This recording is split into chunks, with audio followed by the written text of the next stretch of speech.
இன்னைக்கு காட் நம்ம கூட என்ன பேசுகிறாருன்னு பார்ப்போமா? ஆமோஸ் 4ஆம் அதிகாரம் 5ஆம் வசனம்.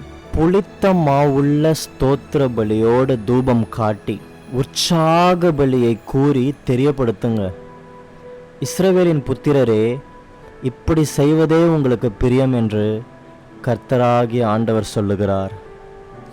ஆக்சுவலாக புளித்த மாவோடு பலியே செலுத்தக்கூடாது.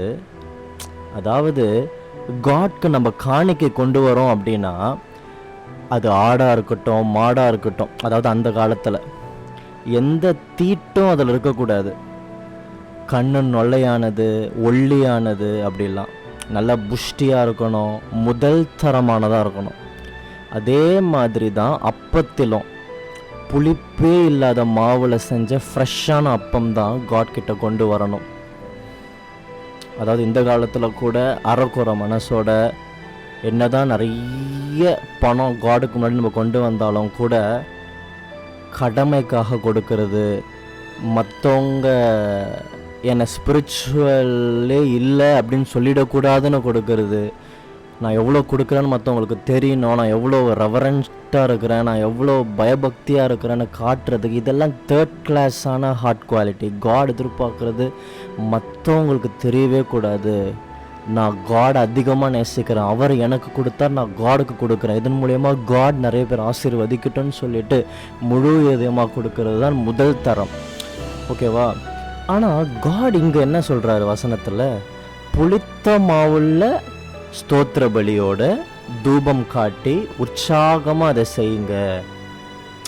அதாவது இந்த பிளேஸில் காட் ஒரு மாதிரி நகைப்போட சொல்கிறாரு, பண்ணுங்க பண்ணுங்க, பண்ணுறதெல்லாம் பண்ணிவிட்டு ஸ்தோத்திர பலி செலுத்துறீங்களா?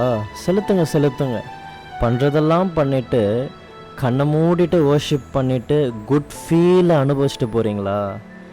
பண்ணுறதெல்லாம் பண்ணிவிட்டு கண்ணீர் விட்டு விட்டு கடைசியில் தேம்பி தேம்பி அழுறீங்களா ஜபத்தில்? என்கிட்ட செய்யுங்க செய்யுங்க. அடுத்த லைனில் சொல்கிறாரு, இப்படி செய்வது தான் உங்களுக்கு பிரியம், இதுதான் உங்களுக்கு பிடிக்கும்ல அப்படின்னு.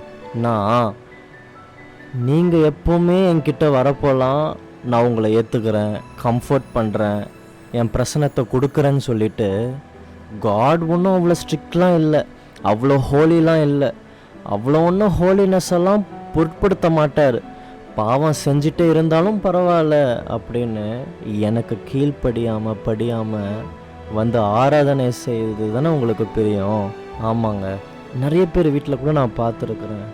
என் ஹஸ்பண்ட் இப்படி இருக்கிறாரு, என் மனைவி இப்படி இருக்கிறாங்க, அவங்க அம்மா பேச்சை கேட்டுட்டு இவ்வளோ ஆடுறாங்க, அப்பா பேச்சை கேட்டுட்டு இவ்வளோ ஆடுறாங்க, சரியே இல்லை, என்ன ஜென்மமோ தெரியல அப்படின்னு அவங்களுடைய சொந்தக்காரங்க, மாமா, அத்தை, அக்கா, அண்ணன் அவங்க கிட்டலாம் ஈஸியாக தன்னுடைய ஒரே சரீரமாக இருக்கிற புருஷனையோ இல்லை மனைவியோ விட்டு கொடுத்து காசிப் பண்ணி ஒரு பேடான இம்ப்ரெஷனை தன்னோட சொந்த மாம்சமாகிய மனைவி இல்லைன்னா புருஷன் மேலே ஒரு தேர்ட் பர்சன் கிட்ட க்ரியேட் பண்ணிவிட்டு, அந்த பர்சன் என்னுடைய ஹஸ்பண்டோ இல்லை என்னுடைய ஒய்ஃபை பற்றியோ தப்பாக நினச்சா பரவாயில்ல, பட் என்னுடைய கஷ்டத்தை அவன் புரிஞ்சிக்கணும், என்னுடைய மனசு நான் சொன்னால் எனக்கு ஃப்ரீ ஆகும், என் மனசு தான் எனக்கு முக்கியம், என்னுடைய எமோஷன் தான் எனக்கு முக்கியம் அப்படின்னு சொல்லிட்டு அந்த தேர்ட் பர்சனுடைய மனசில் தன்னுடைய சொந்த சரீரத்தையே பேடாக திங்க் பண்ண வச்சுட்டு, இன்கேஸ் இந்த விஷயம் அவங்களுடைய கணவருக்கோ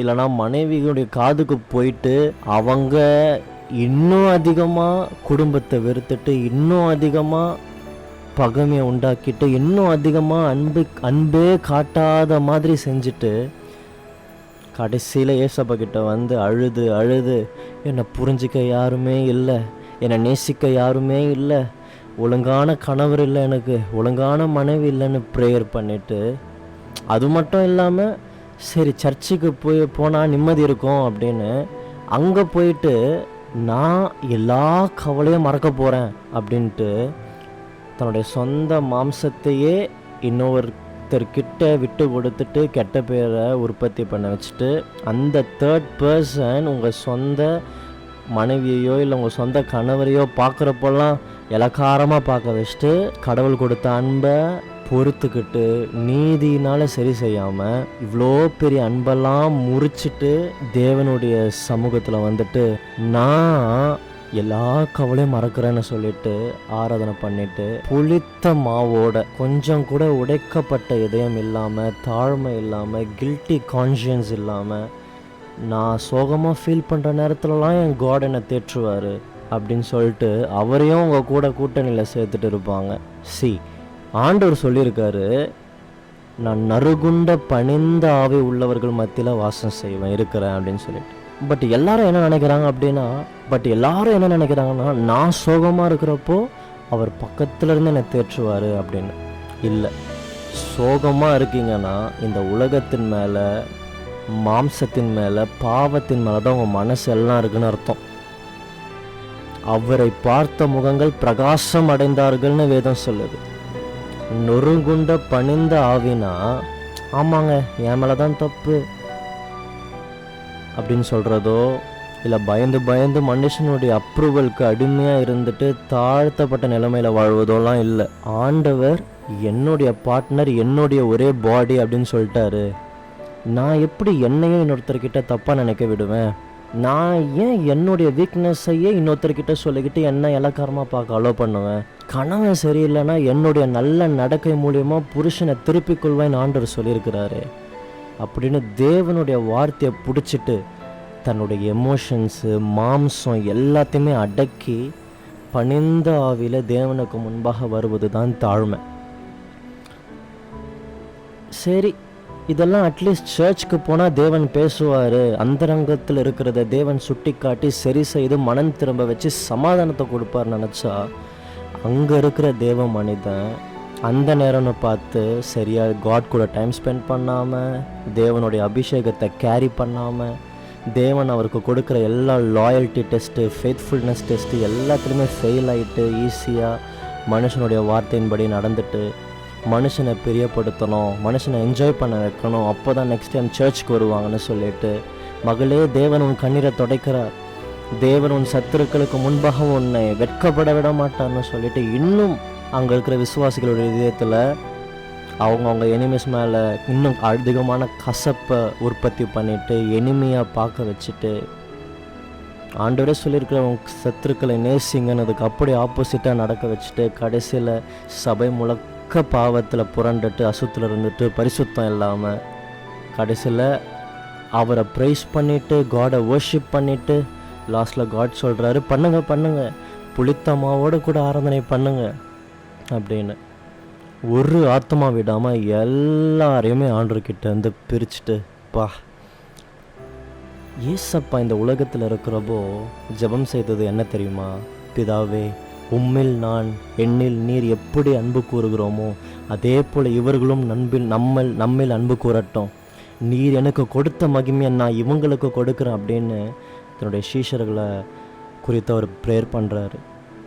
அதுக்கப்புறமா திரும்பி சீஷரை பார்த்து சொல்கிறாரு, இத்தனை நாள் நான் உங்கள் கூட இருந்தேன், இப்போ நேரம் வந்துருச்சு, உங்கள் கிட்ட இருந்து நான் கொஞ்சம் நாள் போகிறேன், அதுக்காக நான் உங்களை அனாதையாக விட்டுட்டு போவேன்னு நினைக்காதீங்க, திரும்ப வந்து நான் எங்கே இருக்கிறேனோ அதே பிளேஸ்க்கு உங்களை நான் வந்து கூட்டிகிட்டு போவேன். பட் நீங்கள் ஒருவரில் ஒருவர் அன்பாக இருங்க, நீங்கள் அன்பாக இருக்கிறதுனால் நீங்கள் எல்லாரும் என்னுடைய சீஷர்கள் என்று இந்த உலகம் அறிந்து கொள்வார்கள் அப்படின்னு ஒரு பெரிய அன்பின் தியாகத்தின் வழியை விட்டுட்டு போனார். கொஞ்சம் யோசிச்சு பாருங்களேன், இந்த மாதிரி தன்னுடைய மனசில் இருக்கிற கஷ்டத்தை சொல்கிறேன் அப்படின்னு சொல்லிட்டு தன்னுடைய சொந்தங்களையே இன்னொருத்தர்கிட்ட போய் தப்பாக போர்ட்ரேட் பண்ணுறதுனால அவங்களுடைய வீக்னஸ், அவங்களுடைய பாவம், அவங்களுடைய சீக்ரெட் லைஃப்பில் இருக்கிற சின்ன இதெல்லாம் சொல்கிறதுனால இவங்களுடைய ஹார்ட்டில் இருக்கிற பேர்டன் கம்மியாகுது அப்படின்னு நினச்சிக்கிட்டு இவ்வளோ பெரிய டிசாஸ்டரை தன்னுடைய சொந்தங்களுக்குள்ளே கொண்டு வராங்க பார்த்தீங்களா? ஆனால் தேவனோ அன்பு சகல பாவத்தையும் மூடும் அப்படின்னு சொல்லியிருக்கிறாரு. ஸோ பண்ணுற ஒவ்வொரு விஷயமும் தேவனுடைய வார்த்தைக்கு அகெயின்ஸ்டாக தான் இருக்குது. சில பேர் கணவரை இன்னொரு கணவர் கூட கம்பேர் பண்ணிவிட்டு கோபங்களை விட்டுக்கிட்டு என்ன நினச்சி கம்பேர் பண்ணி பேசுகிறாங்க அப்படின்னா, அட்லீஸ்ட் இந்த கம்பேர் பண்ணும்போது இருதயத்தில் குத்தப்பட்டு அவங்க மாறிடுவாங்க அப்படின்னு சொல்லிட்டு உலகம் ஒரு அஞ்ஞானி, அதாவது ஞானமே இல்லாத ஃபூலிஷான பர்சன் திங்க் பண்ணுறத போல் திங்க் பண்ணிட்டு ஒரு பொய்யை நம்பிக்கிட்டு இன்னும் அந்த கணவருக்குள்ளேயோ மனைவிக்குள்ளேயோ கோபத்தையும் மூர்க்கத்தையும் உண்டு பண்ணிட்டு கசப்பை உண்டு பண்ணிட்டு கடைசியில் பிசாசின் பேச்சை கேட்டுட்டு குடும்பம் ரெண்டாக பிரேக் ஆகிறது தான் மிச்சம். இந்த தப்புலாம் நான் என்ன செஞ்சுருக்கிறேன் அப்படின்ட்டு தப்பே உணராமல் அவங்க சரியில்லை, அவங்க இப்படி நடக்கலை, அவங்க இப்படி இருக்கிறாங்கன்னு சொல்லிட்டு மற்றவங்க மேலே கம்ப்ளைண்ட் பண்ணுற வார்த்தைகள் மாத்திரம்தான் இருக்குது. ஸோ இந்த மாதிரி மற்றவங்கள தான் பார்த்து அவங்க சரியில்லை, இது இல்லை, அது இல்லைன்னு சொல்லிட்டு கம்ப்ளைண்ட் பண்ணிகிட்டே இருக்கிற விதமான ஒரு சுபாவம் நம்மக்கிட்ட இருக்குது அப்படின்னா நம்மளை பார்த்து தான் ஆண்டவர் சொல்கிறாரு, உனக்குள்ளே இருக்கிற தீமையை நீ பார்க்காம புளித்த மாவை உள்ளே வச்சுக்கிட்டு மற்றவங்களுடைய தீமையே பார்த்துக்கிட்டு நீ மனம் திரும்பாமல் எனக்குள்ளே என்ன தவறு இருக்குது, நான் எப்படி நடந்து கொள்ளணும் அப்படின்னு சொல்லிட்டு என்னுடைய வார்த்தையை ஆராய்ந்து பார்த்து அதன்படி நடக்காமல் கடைசியில் எல்லா சோகங்கள் உங்கள் மேலே வரும்போது, எல்லா அழிவு வரும்போது, யாருமே அன்பு காட்டாத நிலைமை வரும்போது எல்லாரும் உங்களை வெறுத்துட்டு கடைசியில் என் தேவன் என்னை நேசிப்பார், ஆண்டவரே நான் உண்மை ஆராதிப்பேன், ஆண்டவரே உண்மை நான் துதிப்பேன் அப்படின்னு சொல்லிட்டு என்கிட்ட வரீங்களே, நான் நல்லவராக இருக்கிறதுனால அந்த நேரத்தில் உங்களை நான் தள்ளாமல் உங்களை நான் சேர்த்து கொள்றதுனால ஒரு நல்ல ஃபீல் உங்களுக்கு வரும்போது அப்பா தேவனே என் கூட தான் இருக்கிறாரு அப்படின்னு நினச்சிக்கிட்டு இன்னும் என்னை புளித்தமாவோட ஆராதனை செஞ்சுக்கிட்டு இருக்கிறீங்களே அப்படின்னு சொல்லிட்டு தேவன் சொல்லுகிறார். இன்கேஸ் உங்களுக்குள்ள இந்த புளிப்பான அப்பத்தோடு தேவனுக்கு ஆராதனை செய்கிற இந்த இருதயம் இருக்குது அப்படின்னா இப்பொழுதே எடுத்து போடுங்க. அதை நம்மளிருந்து நீக்க வேண்டும் என்று ஆண்டவர் விரும்புகிறார். சிந்தித்து பாருங்கள்.